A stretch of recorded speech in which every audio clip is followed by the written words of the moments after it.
10 জন participant যারা কিনা বল জাগেল করবে, যে সবচেয়ে বেশি বল জাগেল করতে পারবে সে পাবে 2000 টাকা। আসেন শুরু করি আজকের ভিডিও।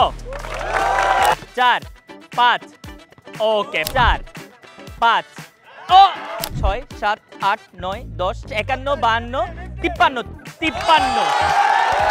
আপনার কাছে মনে হয় কিনা যে কেউ এটারে অতিক্রম করতে পারবে? পারবে, এই যে ছোট ভাই আছে নীরব, ও পারতে পারবে, ভালো খেলে।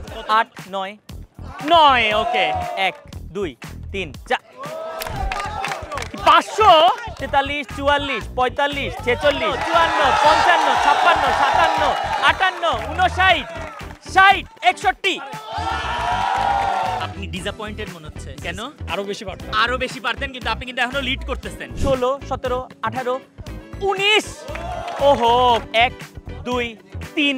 আপনার তো জরিমানা হওয়া উচিত, আপনি 3 বার করছেন। আপনি 17 18 19। ওহো এবার একটা ওয়াইল্ড কার্ড আছে, আমাদের ফুটবল কোচ পর্যন্ত পার্টিসিপেট করতেছে।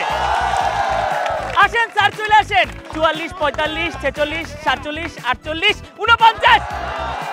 এবং এরই মাধ্যমে নাম্বার 7 হচ্ছে জিতে গেছে। একটা তালি দেন দেখি। এই আপনার প্রাইজ মানি 2000 টাকা। আপনার ভয় লাগতেছে না যে আপনি কোচরে হারিয়ে দিবেন পরের বার যদি আপনার টিমে না নেয়? না, কোচ ইচ্ছা করে হারিয়েছে, ইচ্ছা করেই হারছে। কারণ আমার কাছে মনে হয় টিচারের সবচেয়ে বড় জয় আসলে যখন স্টুডেন্টরা জিতে, রাইট? নেন আপনার prize money. Thank you so much.